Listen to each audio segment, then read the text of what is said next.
Hello, humans of the earth, and thank you for joining us on this wonderful day. My name is Dana, And my name is Heidi. and this is Fun Times with Dana and Heidi.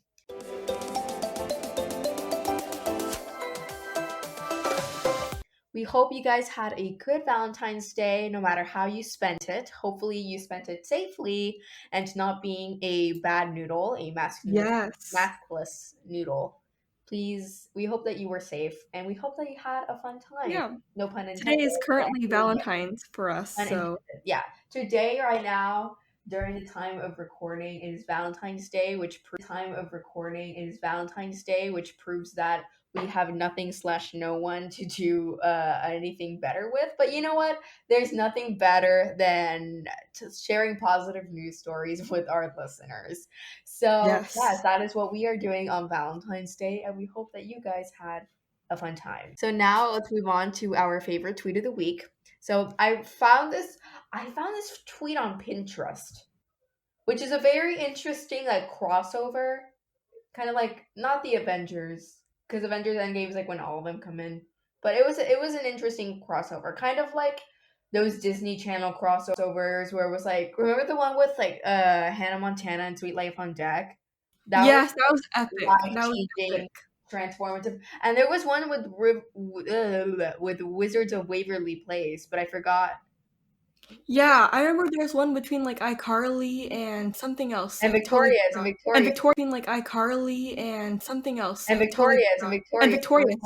Oh Oh, my gosh. this My is two favorite shows were together. yeah. I would never really watch Victorious, but I did like iCarly. But something I just figured out what the Wizards of Waverly Place was, and I still think about it. Like now that I'm thinking about it, it's very, very, very strange that they decided to do this. But when I was younger, my favorite episode of Wizards of Waverly Place was the one with Shakira in it. Shakira Shakira, was on it? I Shakira was was too on much of Wizards of a Waverly Place. I swear, like singing how Shakira sings. You know, I like she just was on remember. Wizards. Yes, Really? she was. You can look it up. You can look it I was up. more of an Look it iCarly and up. Victorious girl, and all I remember was when Kesha went on Victorious. That Kesha was was the on highlight of my life. Victorious. Y'all, this is like, and Really? she That's so weird to think about. yeah, and she was like acting and everything. It says, "Dude looks like Shakira" is the 12th episode of season 3 of Wizards of Waverly Place and the 64th of the overall series. It first aired on April 16, 2010. So long ago. So long ago. Dang, I feel Old. This isn't this isn't our era, Heidi. But anyways, back to the topic at hand. I found this tweet on Pinterest, and it is from at Jeff Kasanoff, and it says, "Every fitness brand is like, we are the rebels. Every fitness brand is like, we are the rebels, the ones who dare to be different and change the game. For example, here's a great T-shirt, and the accuracy. yeah, it's very accurate.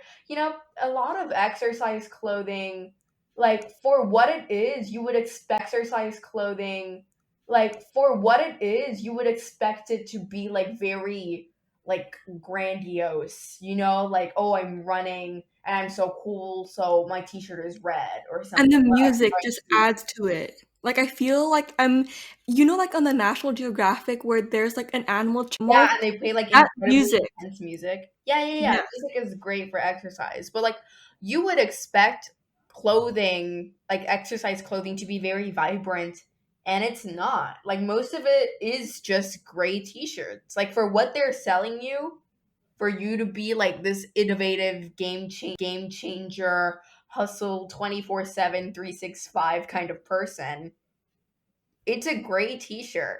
Like it's a Yeah. different material. And, like, like those Skechers, like those cloud foams that were, like, the thing back in the day? That made me feel like I never got them, but the commercials made me feel like I could jump so high in them, when in reality, they Oh, were wait, just I shoes. remember which one. They were like, because like they jumped super high and then they're on like this like pillow cloud thing, Yeah, right? and they look like Like shooting jelly. hoses in the air. Yeah, that one. It was That was whack. You just opened up a new memory for exercise We're having companies. a huge throwback today. Yes, throwback.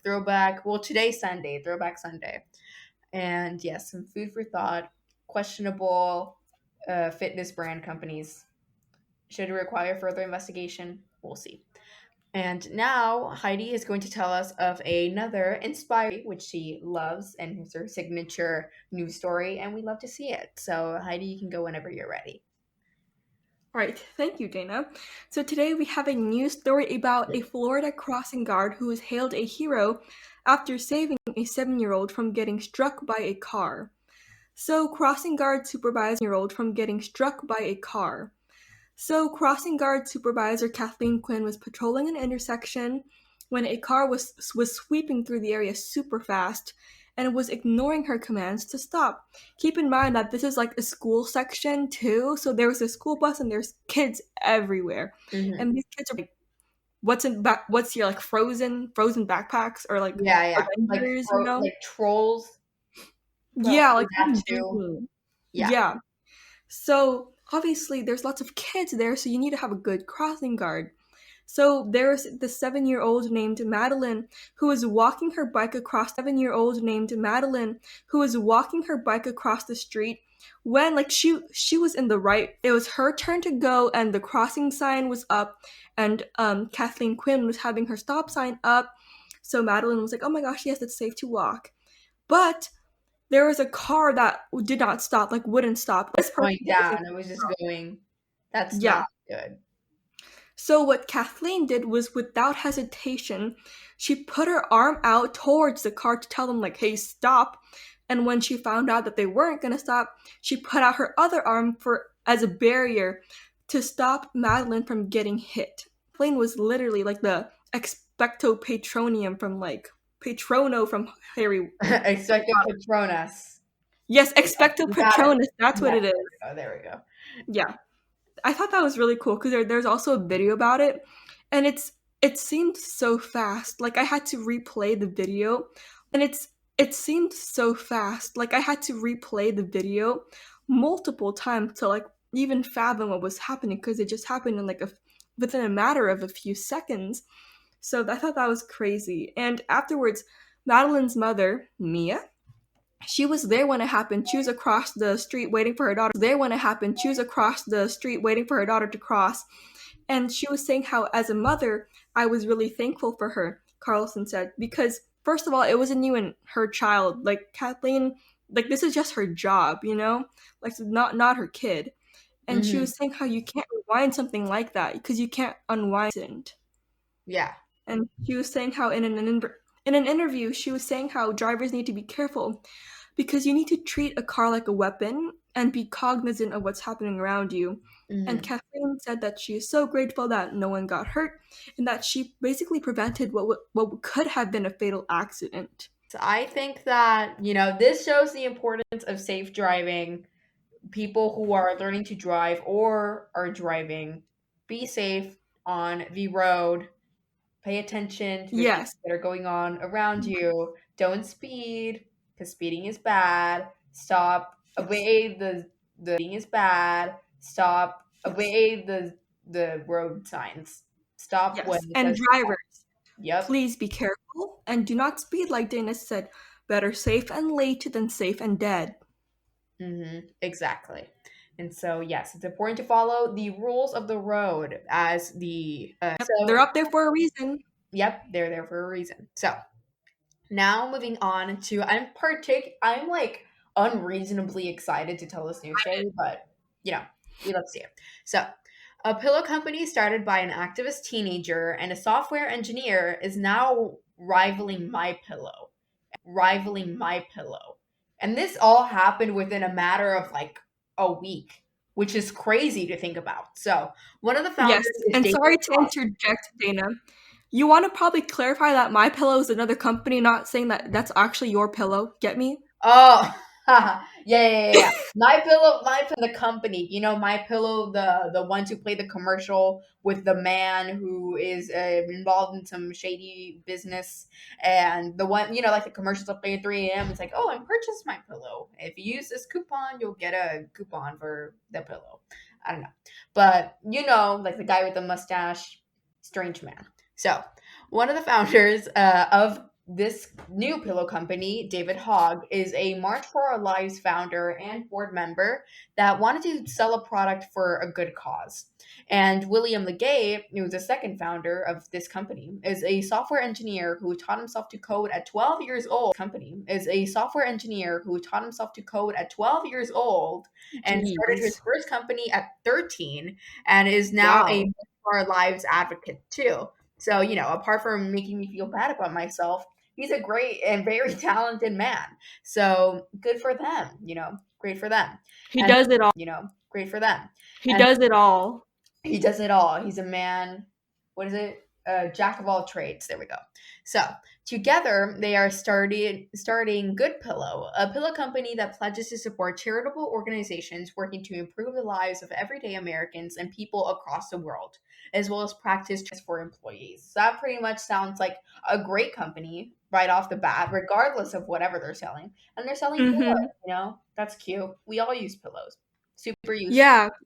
You sent me this pillow company, like, as soon as you found out about it, and I was really excited about it too.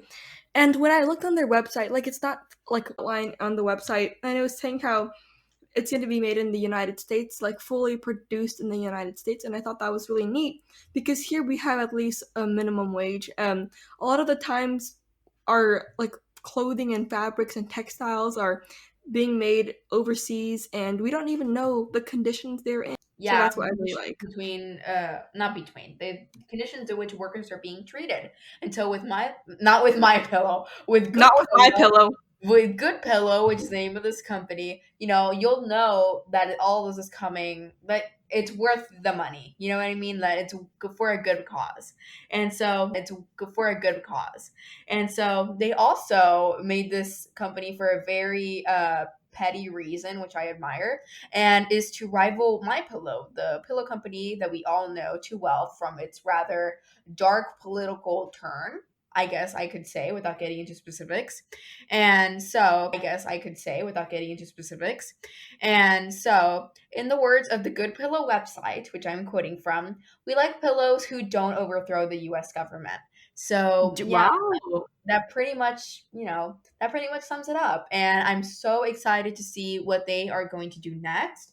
If you visit their website, which is goodpillow.co, you'll be able to register for the wait list, and you'll also be able to contact them like for press and things like that. And you can also visit the founders on Twitter. They're very active on Twitter most of the time. And yeah, you know, I'm really excited. And some fun facts about Good Pillow is that their logo smiley face, which is adorable, and they have meme contests related to Good Pillow on Twitter. And they also, within the very, very, very short amount of time that they created this company, they have over 82,700 followers. So that's great. And yeah, Astonishing. that is Astonishing. that is astonishing. They have a social media presence, and we love to see it. So Watch this pillow improve the lives of many people by giving them better sleep. honestly, I might buy a good pillow. Like once they come out, like as long as Really? they're like, yeah, I'm gonna use pillow. I probably need new ones. They're kind of flat. So Kind of they're kind of flat. So I think that, you know, it's a good investment. You know what I mean? So yeah, I'll I probably support. join the wait list and then see how I'll make my purchase later in the future. So yes, Good Pillow make my purchase later in the future. So yes, goodpillow.co, great company, great cause, and we love to see teenage innovation. Yes. So now moving on to the science talks segment with me, Dana. So this is actually pretty big news. So the Empire State Building, like probably the most iconic building in the United States, right, Heidi? That's being powered sustainably with alternative energy. I mean, it's really great. Yes, the Empire State Building's really, really tall.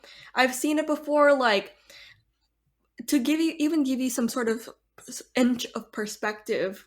When I look parallel to the ground, Up when the I was trying to rent. look at this, Yeah, it was a and the line, clouds, straight line. yeah, it went into the clouds. Like, I saw the clouds before I saw the top of the building, you know, it's Oh, that's crazy. crazy.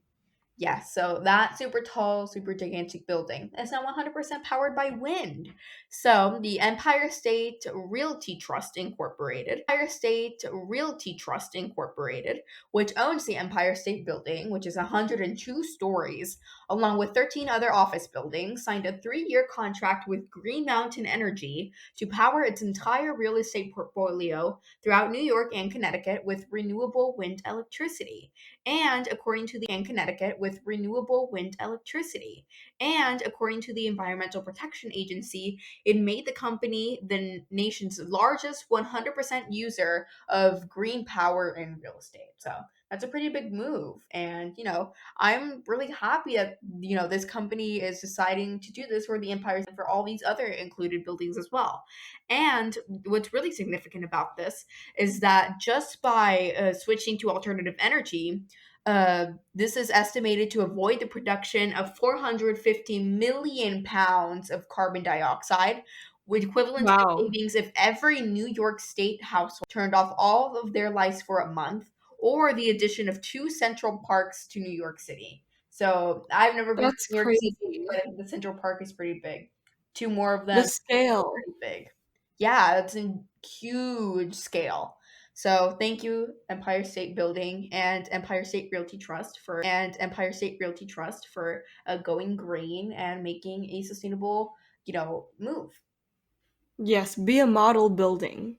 Yes, she is a model building, and we appreciate it.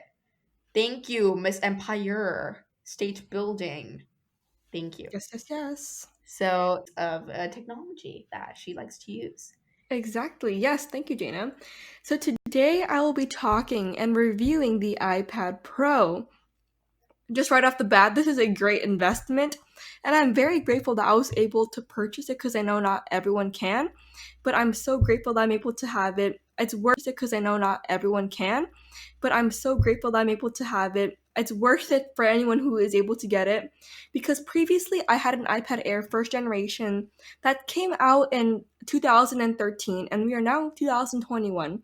Yeah. So it has lasted me over 8 years and it's still working very well. And I'm still, but I know it's crazy, 8 years in the running. But I wanted to switch over to digital notes so I could be more organized and efficient because of virtual learning, everything's online. So I'm like, you know what, why not just switch?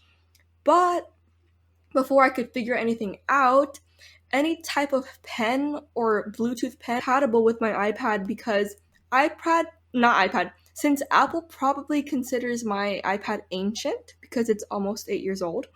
So after a lot of research and contemplation and back and forthness, I decided to get the iPad Pro due to its bigger screen, and the screen is like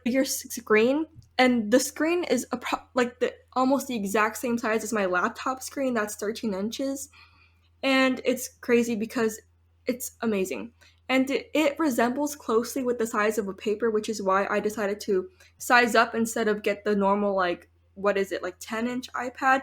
Have something similar to the size of a paper and not having to, zoom in, zoom out type of Yeah. things.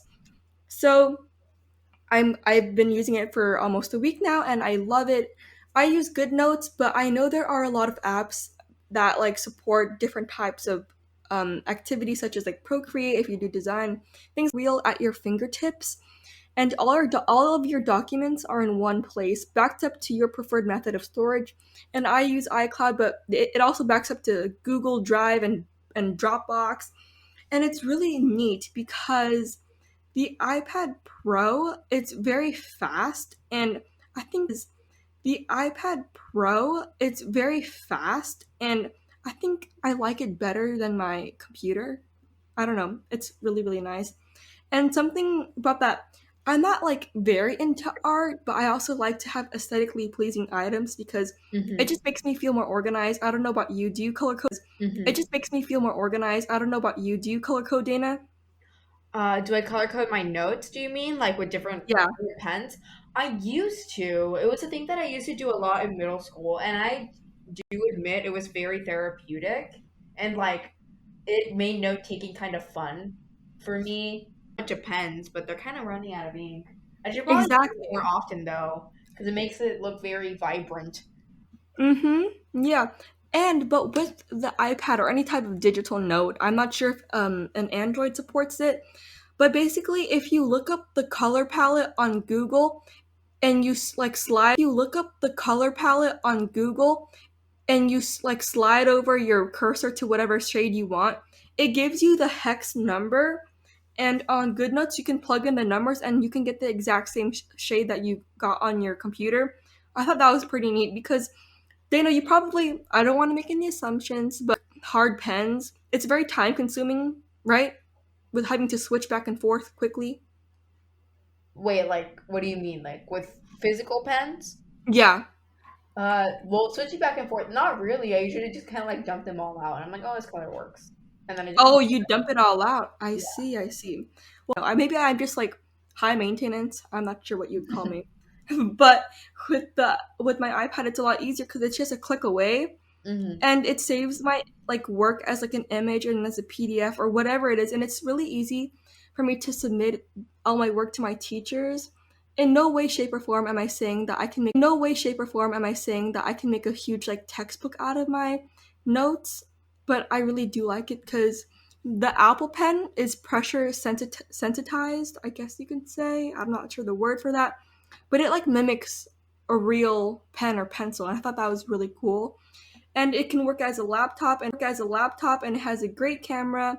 In fact, my iPad's camera is better than my phone's camera, which is very funny to think about because you'll probably be catching me taking a selfie using this huge With a screen. giant iPad, imagine Heidi like, "Oh my God, guys, look at me! I'm in Paris," and she just takes out this This huge giant 13-inch. iPad Pro from her backpack. She's like, "Everyone say cheese," and she takes a selfie Yeah. with this giant block. Well, you know what? If the quality is going to be better, you go ahead and you do it. Yeah, no shame, no shame. No shame. So to close this off, it's pretty pricey, but it's worth it because it saves a lot of time, money, and stress. And plus, when I go back to school, my back will definitely thank me because I will have the weight off of my shoulders. Oh yeah, Literally. No need for yeah. journals. I. Uh, That is like the one thing that I do not miss. Humongous backpack all of the time. I think what took up a lot of Same. space was like my notebooks and like the binders too. Like I have like a My math binder. posture was horrible. Yeah. But then there were like other binders that I really did not need to have, so I'm glad I got rid of those. But like notebooks really just reduce a ton of it, and you won't get scoliosis, which is a great thing to not. Yeah, you won't look like shrimp. Yeah, we won't look like shrimp. That's the goal. That's the goal here. Hmm. So, moving on, I know we haven't done game time in a very long time, but today we are going to bring it back because it is Valentine's Day.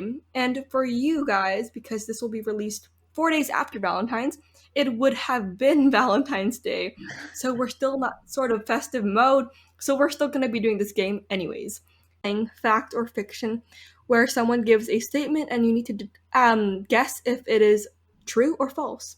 So, Dana, do you want to start? Yes. Okay. Wait, who is the guesser and who is Okay, so what I did is I after every single statement that you put, I put mine. So it's gonna be Dana Heidi, Dana Heidi, Dana okay? Heidi. Okay, You know? so I'll read this out loud then. Okay, let me read out the first one. So Yes, it's Valentine's Day edition. yep. Okay, it says before X stood for a kiss, it represented a cross at the end of a letter. True. Like a cross, as in like religion cross, or like Yes. yes? No, I mean, like yes, in a religious cross.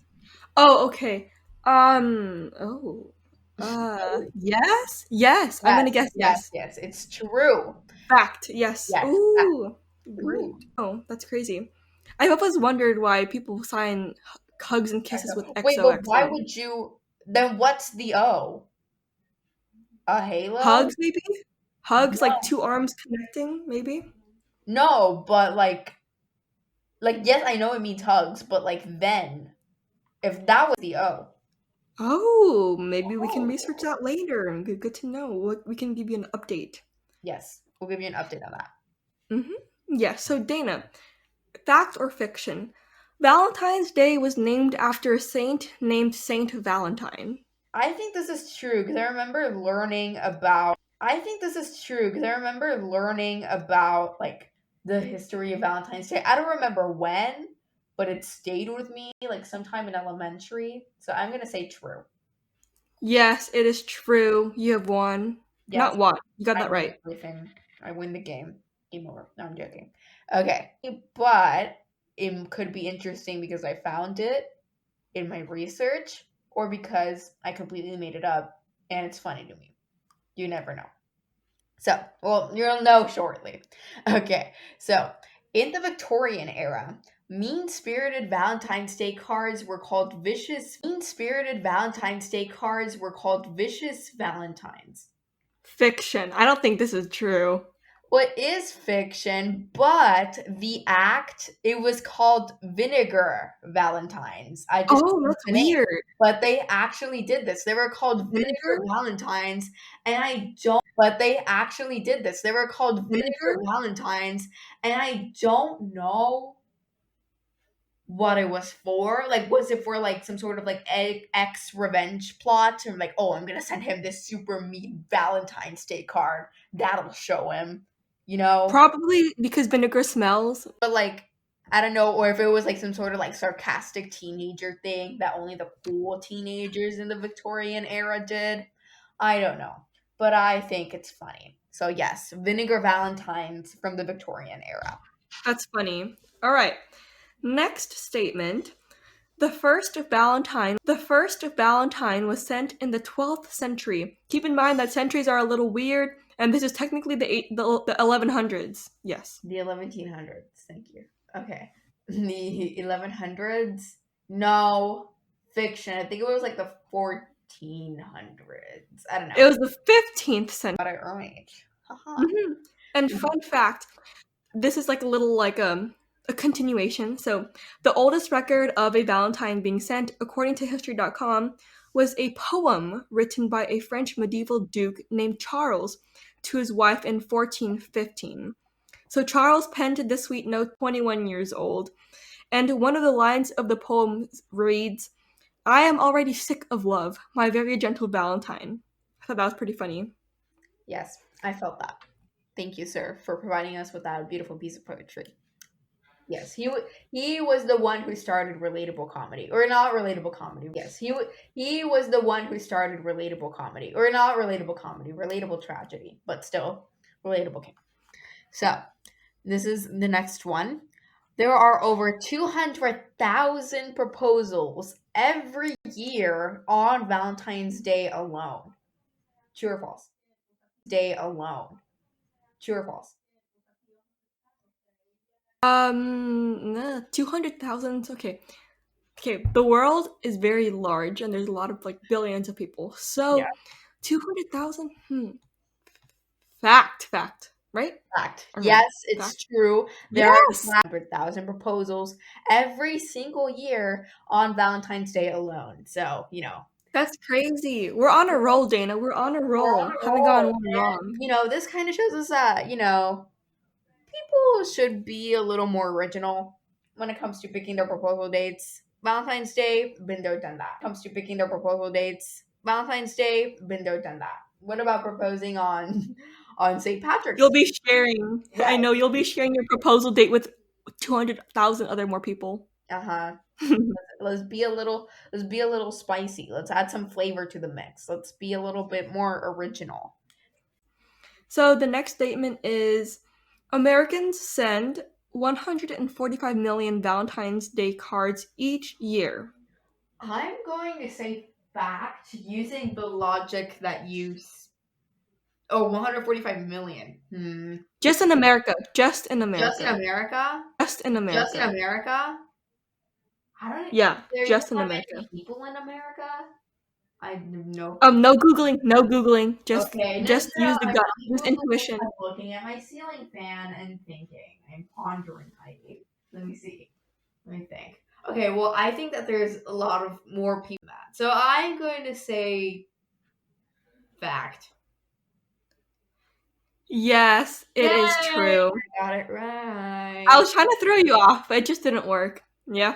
Yep, you were trying to use your psychological manipulation tricks, but they're not gonna work on me.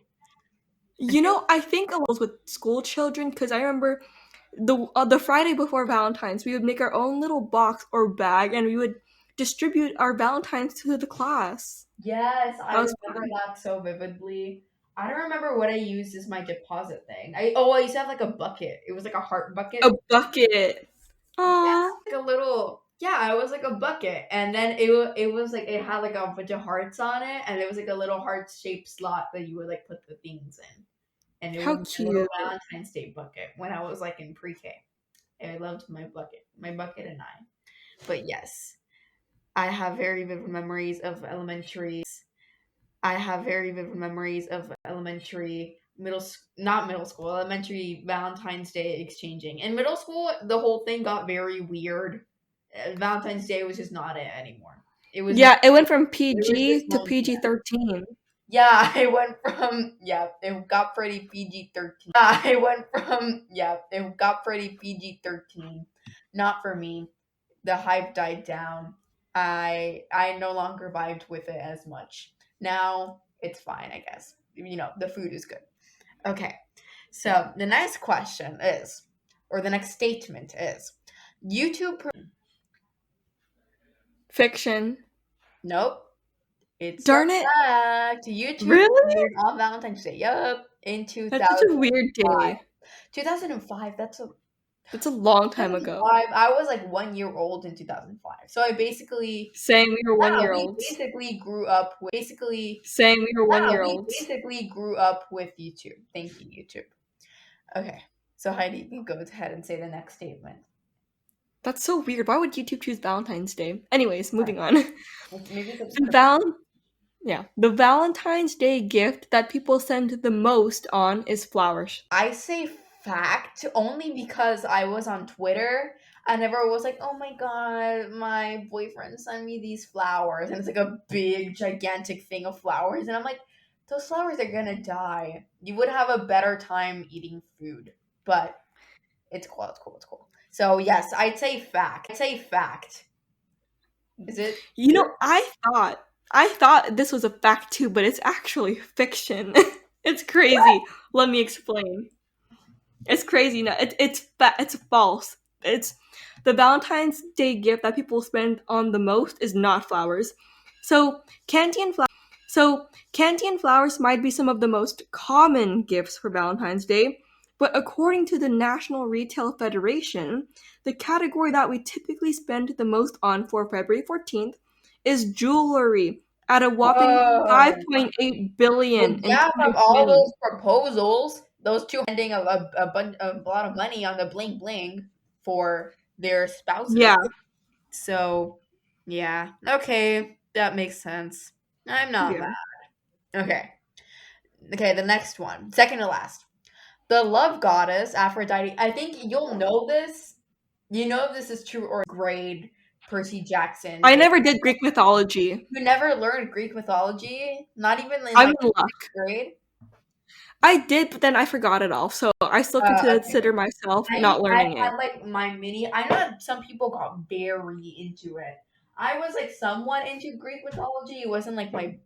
I was like somewhat into Greek mythology. It wasn't like my biggest obsession in the world, but I thought it was nice. So I know the answer to this question. Heidi will see if you know as of right now. Okay. The love goddess Aphrodite was born out of the clouds. Fact or fiction? Jeez, I'm gonna have to just toss a coin for this one. Okay. I'm gonna say no, fact. Nope. Wrong. Insert Darn bonus it. sound effect. Wrong. It is actually fiction because Aphrodite was born. Is actually fiction because Aphrodite was born out of sea foam. I don't remember why, but I remember that specific fact. That's weird.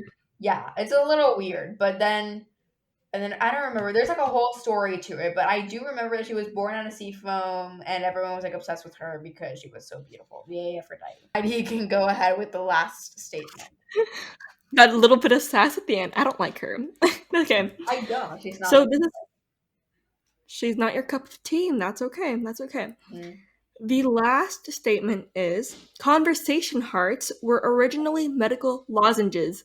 And conversation hearts that say like be mine or Oh, the super hard ILW, ones. Like, yeah, okay. ILY. What's Yeah, a yeah. lozenge?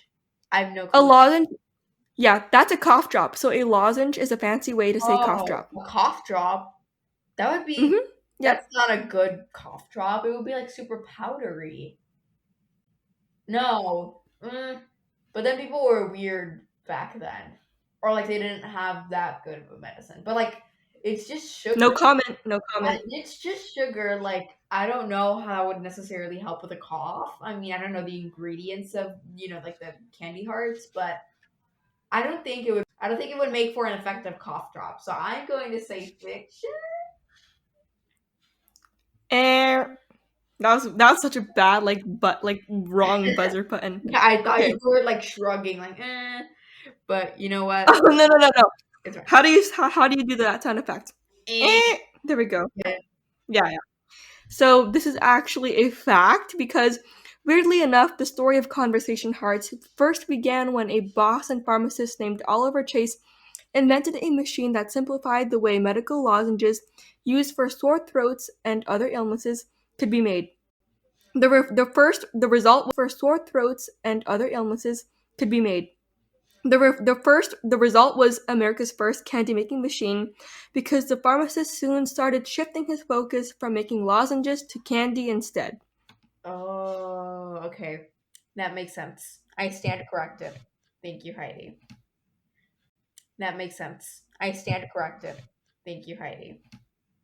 No problem, no problem. We learn something new every day. Yes, we learn something new And every day, and that's the moral of the story here. yes, and I know this has been a lengthy episode, so to close off, we have our motivational quote, which is said by Charles M. Schultz, but a little chocolate now and then doesn't hurt. Yep. Thank you, Charles. I'm Treat sure. yourself, guys. Treat Yes, treat yourself. yourself. That is the takeaway here. So thank you, Charles M. Schultz, for delivering a very eloquent version of treat yourself. So thank you for listening, everyone. Make sure to follow us on Instagram. Wonderful, lovely, beautiful memes from our friend Heidi here, and much more. And you can also visit our website linked in the description to read more about today's news stories. And that concludes today's episode, and we hope you had a fun time with us. Bye. Bye bye.